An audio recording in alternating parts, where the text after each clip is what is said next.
A continuación, Poder Ciudadano.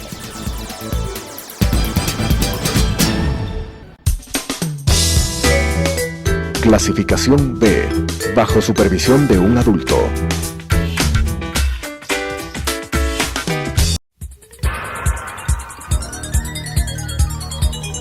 Las opiniones vertidas en este espacio por la producción y dirección del programa son de exclusiva responsabilidad de sus autores y de quienes intervienen en ellos.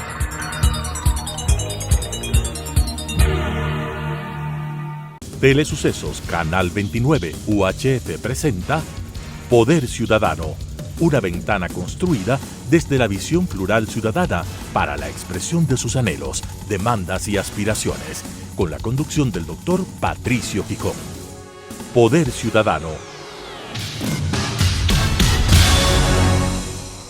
Cordiales saludos. Mi invitado de esta noche, a muy temprana edad, ingresó a trabajar en empresas de aviación. Colaboró en ARIA, Braniff International, Panagra, Einstein, San y Saeta. Fue presidente de Ecuatoriana de Aviación. También trabajó en Metropolitan Touring y tiene ahora una importante compañía de servicios, sobre todo destinados a carga y a la exportación de flores. Mi invitado es guayaquileño, pero vive en Quito. Conocido y respetado caballero es Eduardo Emanuel Morán, a quien le doy la más cordial bienvenida al programa de esta noche. Y le consulto a Eduardo, ¿cómo así? ¿De dónde nació esa afición por ingresar precisamente a empresas de aviación? Tal vez Eduardo es un piloto frustrado. Buenas noches, Eduardo. Buenas noches, Patricio. Un gusto y muchísimas gracias por esta oportunidad de conversar. Empiezo por desearte una feliz Navidad y que obviamente el año próximo sea colmado de éxitos y de satisfacciones personales y profesionales. Gracias, Eduardo.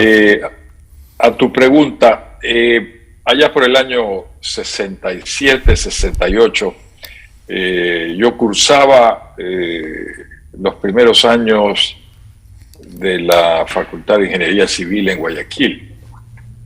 Y habían horas vacías durante el día porque mis estudios eran nocturnos en una universidad que justamente permitía a personas que trabajaban o que estaban comprometidas en alguna otra actividad a realizar los estudios justamente después de horarios normales de oficina.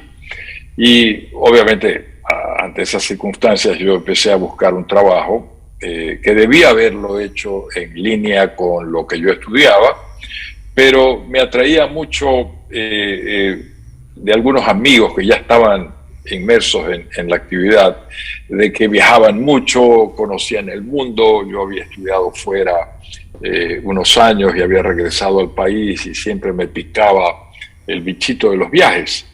Y esta era una oportunidad, así que en las horas libres empecé a trabajar justamente en una de las primeras compañías ecuatorianas que existía en la época, que era ARIA, de muy lamentable final, pero por ahí empezó el tema como un hobby y llegó un momento en que empecé a escalar posiciones.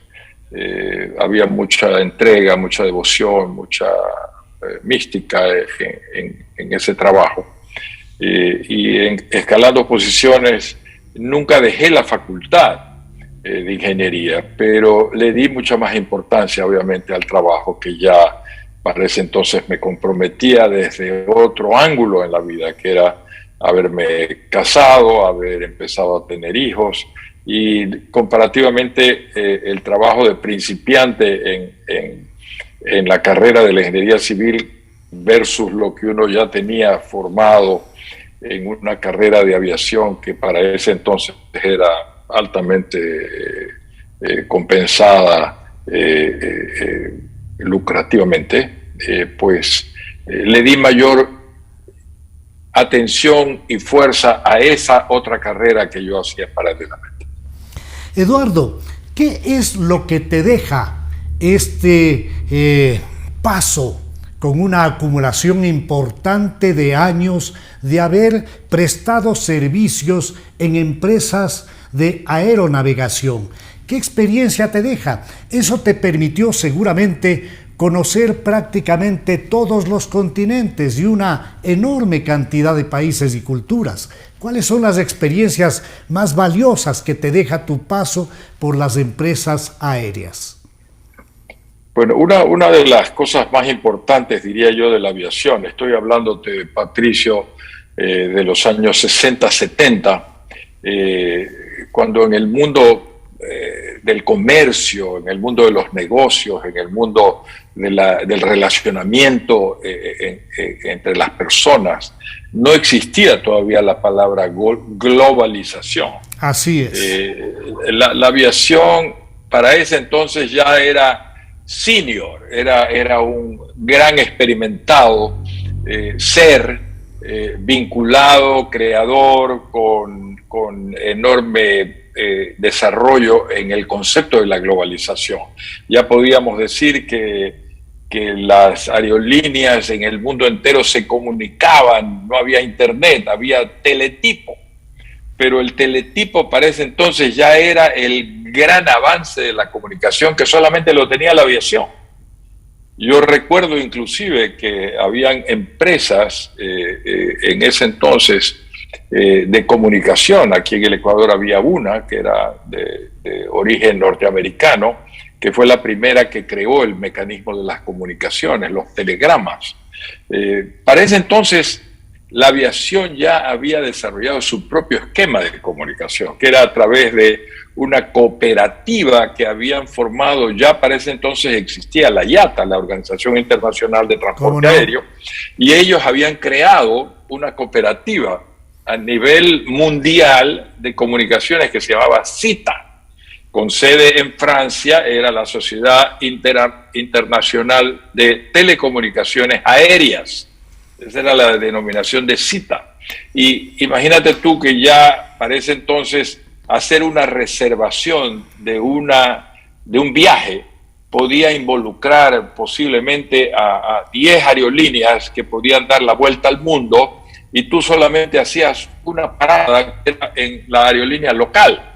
Para ese entonces existía Braniff, después vino Pan American por el país, después pues se desarrollaron muchas otras, la decana de la aviación en Latinoamérica como es Avianca, y así. Entonces, a través de la aviación, no solamente que tu mente empezó a abrirse a un mundo diferente del que estábamos acostumbrados a nivel muy local, por supuesto, o regional en el mejor de los casos, pero ya veías el mundo más allá de redondo, lo veías humano, lo veías alcanzable, lo veías con la posibilidad de tocar gente alrededor del planeta. Sin duda, tú topas algo muy importante. La aviación comercial abre los primeros espacios en cuanto a comunicación para hablar luego de la globalización, que tiene que ver con el desarrollo de las comunicaciones, pero es la aviación la que comienza a abrir esos caminos. Pero te insisto, Eduardo, ¿qué te dejó en función de experiencias personales en tus viajes y en ese tipo de seguramente momentos muy especiales que viviste tú, tu familia y tu entorno? Bueno, si sacamos un balance, Patricio, para estas alturas, en el mapamundi puedo marcar alrededor de unos 60 o más países y unas 150, 180 ciudades que la aviación me ha permitido conocer, visitar. No solamente tocar un aeropuerto, sino tener la oportunidad de aterrizarlo y disfrutarlo, ¿no? Eso desde el punto de vista de una experiencia de tipo personal, visión, pero lo que más he sacado, diría yo, en función del beneficio personal, es el conocer gente, conocer diferentes latitudes, costumbres, haber vivido inclusive producto de la aviación, hacer experiencias de trabajo, porque he tenido la suerte de haber sido escogido en muchas oportunidades como consultor, como asesor de empresas, haber trabajado inclusive en el desarrollo de proyectos nuevos, como en México, como en Argentina.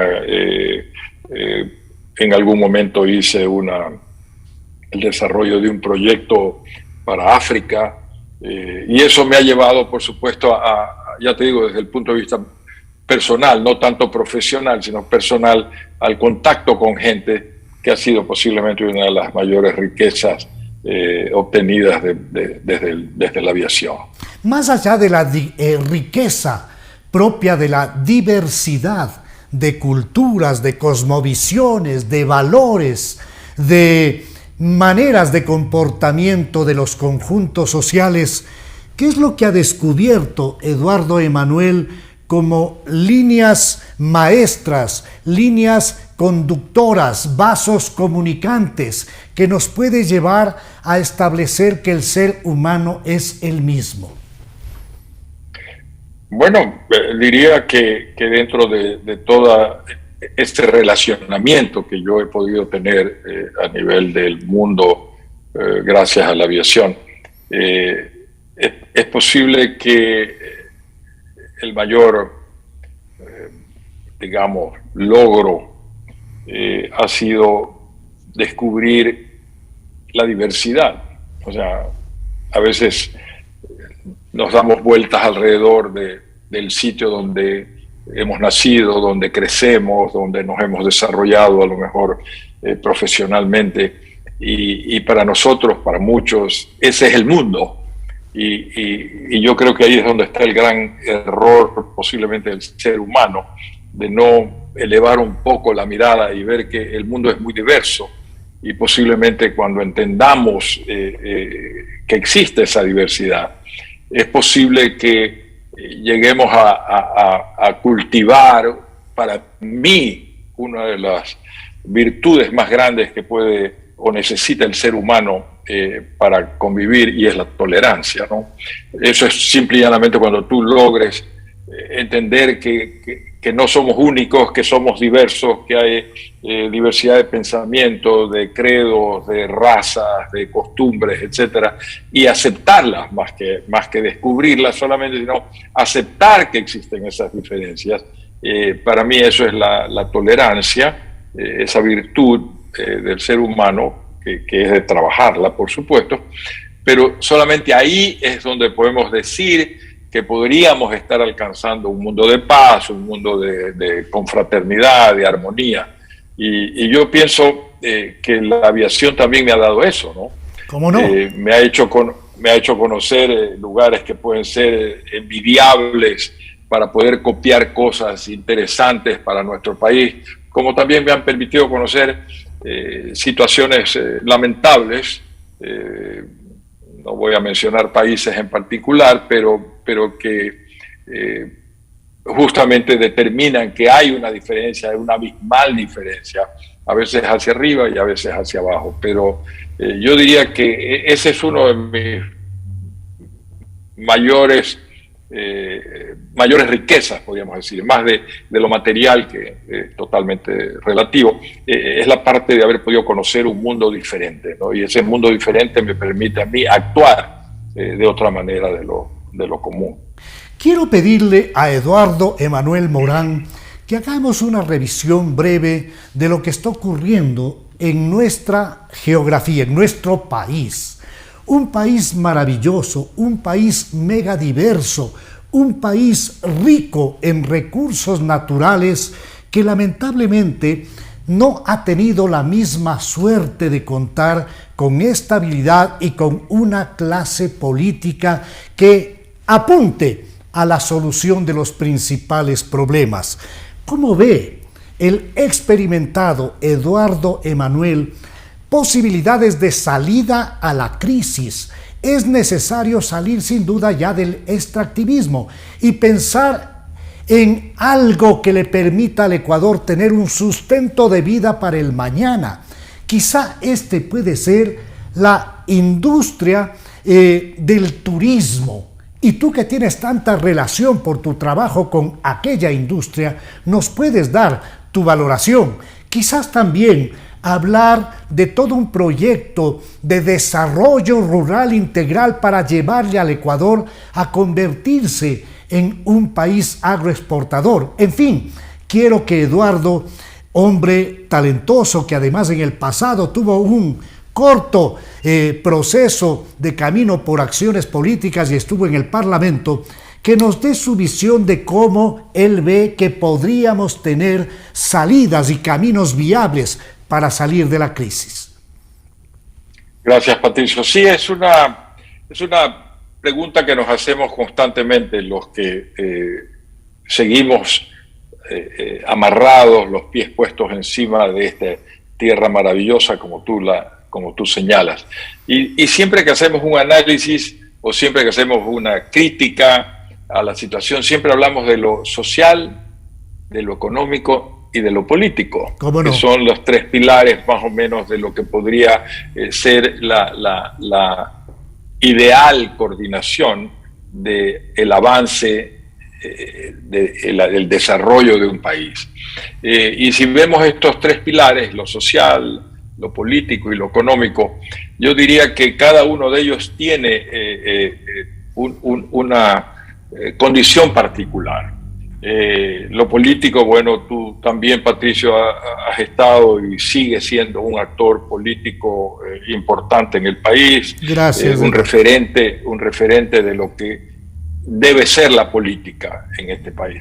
Y yo creo que por ahí deberíamos partir, porque por mucho que hablemos de lo económico, por mucho que hablemos de lo social, quienes son los que hacen posible lo social y lo económico, justamente son las políticas que estén vigentes en un país. ¿Y quiénes son los que desarrollan esa?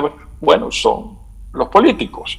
Entonces, en lo político, yo diría, debemos partir de algo que bueno, es una verdad que no amerita mucha discusión.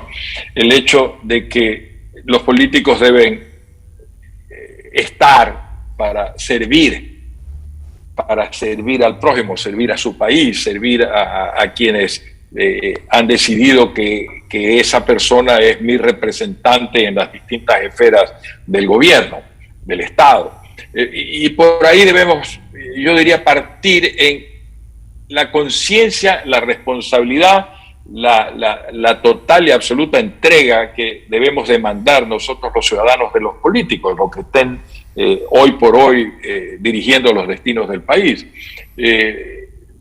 A lo mejor despojarnos un poco a veces de ciertas raíces muy profundas que tenemos de compromisos de cierta ideología política o de ciertos partidos políticos y no vemos el gran panorama que es el país. Es posible que las diferentes tendencias políticas que pueden haber en nuestro país, definitivamente sobre ciertos puntos, ciertos temas, existan divergencias, pero yo diría que entre los políticos, si se ponen a discutir los problemas del país, van a coincidir en muchas más cosas que en aquellas que tienen posibilidad de disentir.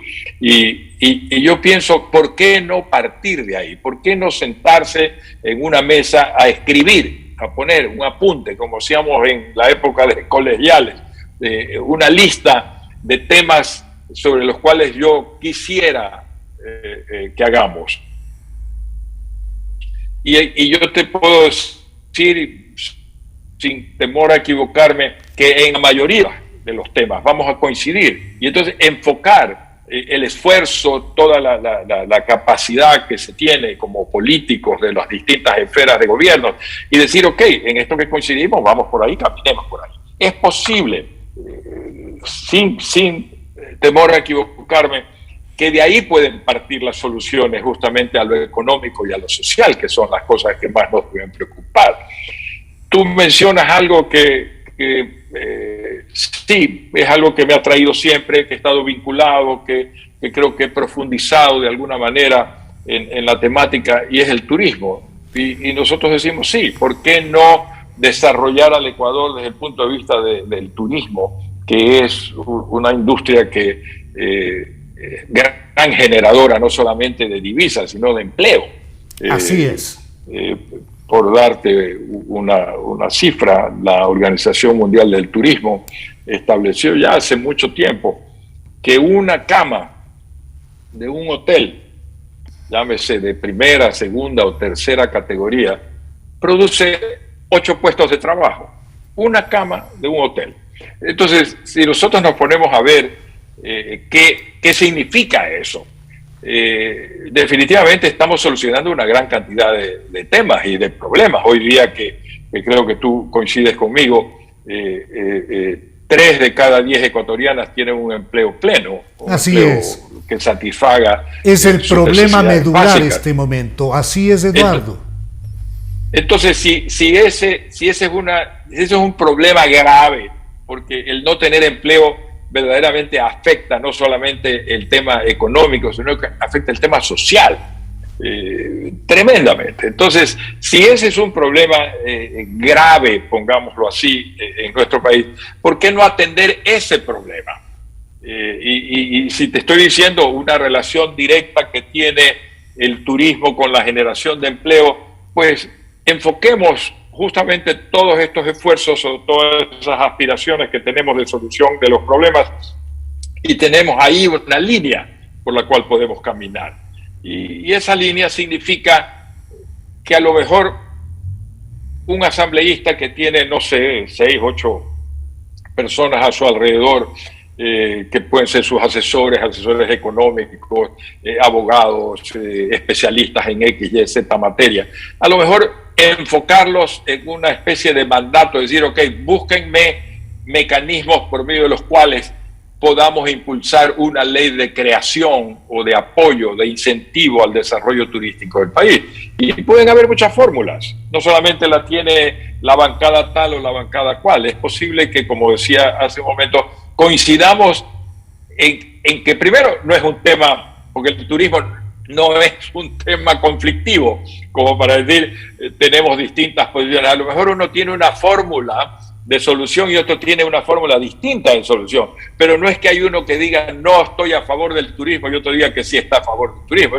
Eso puedo descartarlo de raíz, porque no creo que ese sea el fondo de una discusión con respecto al tema que tú planteas. De tal manera que por ahí puede haber fórmulas de arreglo, fórmulas de solución a los problemas. Y si hablamos del problema grave hoy día que enfrenta el país, que es el desempleo, porque por mucho que nosotros estemos hablando de que en esta corta etapa del gobierno actual se hayan restablecido, porque no es que sean creados, sino que se han restablecido, no sé, 150, 200, 250 mil plazas de trabajo que existían y se han llenado con personas que posiblemente por esta crisis de los últimos casi 2 años se ha producido.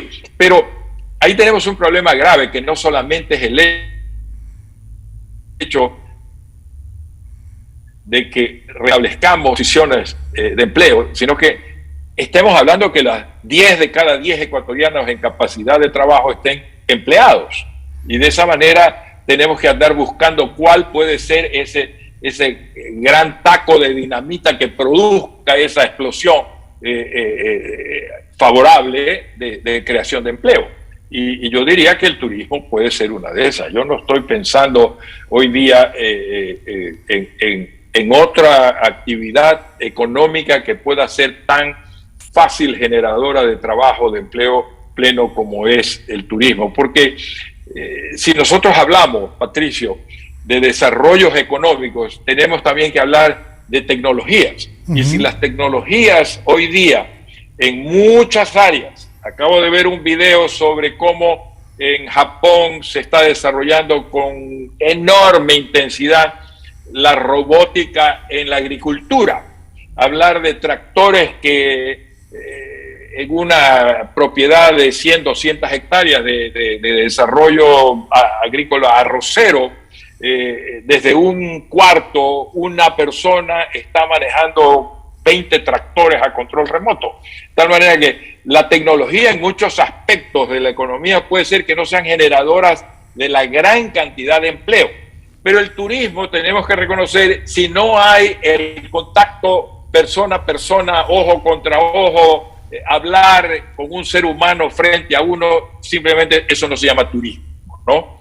Entonces, ahí hay una oportunidad maravillosa de la creación del empleo pleno de personas, no de máquinas, y yo diría que por ahí podría ser. El ministro Olsen es un caballero, lo conozco bien, he seguido su trayectoria, es un chico joven, he seguido su trayectoria y verdaderamente es un hombre valioso que está muy empeñoso, con una gran mística, impulsando una gran cantidad de proyectos que pueden ser justamente de lo que estamos hablando, creadores formidables de empleo pleno para los ecuatorianos.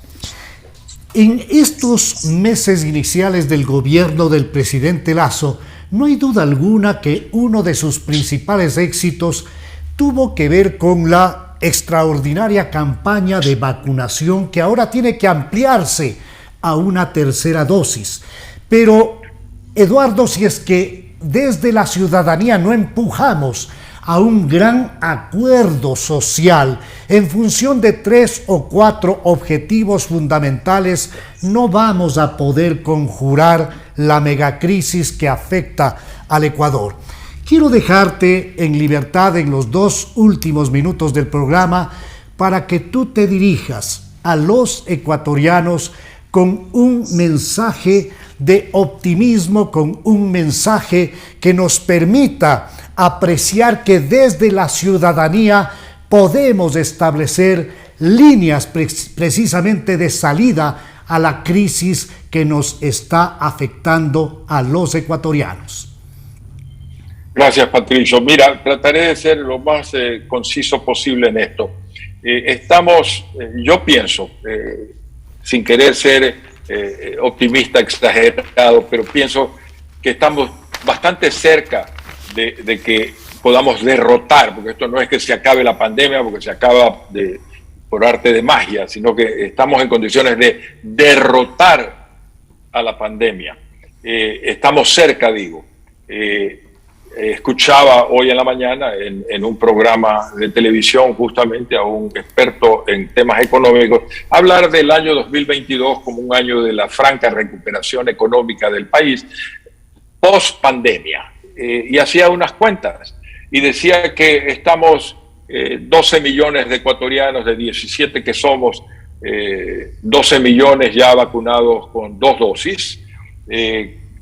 Habemos más o menos unos 1,5 millones a 2 millones adicionales que tenemos la tercera dosis, y estamos llegando a un punto por medio del cual podríamos decir que estaríamos alcanzando un grado de inmunización razonable, adecuada, de acuerdo a los datos y las opiniones de científicos. Yo podría decir esto apelando un poco a la parte sentimental, porque de aquí tenemos también que hablar un poco del ser humano, que es el que ha estado afectado por esto. Y si nosotros hacemos una mirada hacia atrás, no tan lejos, si no estamos hablando de apenas a marzo hasta junio del año 2020, o sea, hace 1 año y medio, hace 18 meses apenas, y veíamos en las noticias de mañana, tarde, noche, en televisión, en radio, leyendo la prensa, leyendo el Twitter, leyendo el Facebook, de la cantidad de personas que murieron producto de la pandemia. Si nosotros como seres humanos, que si tenemos algo que nos diferencia del resto de la especie, es que tenemos unos sentimientos profundos y unas convicciones enormemente valiosas. Y podemos decir, si hubiera habido vacunas, si hubiera muerto tanta gente, yo creo que la respuesta salta muy rápidamente a decir no. Entonces, en honor, en la memoria de tal cantidad de personas que no tuvieron la suerte que tenemos con nosotros, tú, yo, tu familia, la mía, de tener por lo menos una oportunidad de salvarnos, que es tener esa vacuna. En honor de esos que no tuvieron la oportunidad, seamos justos, seamos conscientes, seamos razonables y digamos, vacunémonos en honor a esas personas. Con esto me quedo agradeciendo por la magnífica contribución al programa de esta noche, pues seguiremos con Eduardo Emanuel en otro momento porque el tiempo se nos vino muy corto. Con ustedes nos volvemos a encontrar en la señal de Telesucesos el próximo viernes a las 21 horas y el domingo a las 21:30. Un abrazo grande, feliz año nuevo. Las opiniones vertidas en este espacio por la producción y dirección del programa son de exclusiva responsabilidad de sus autores y de quienes intervienen en ellos.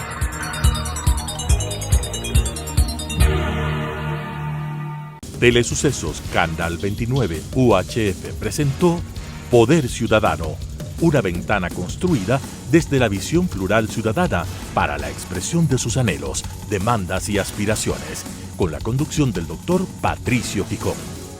Poder Ciudadano.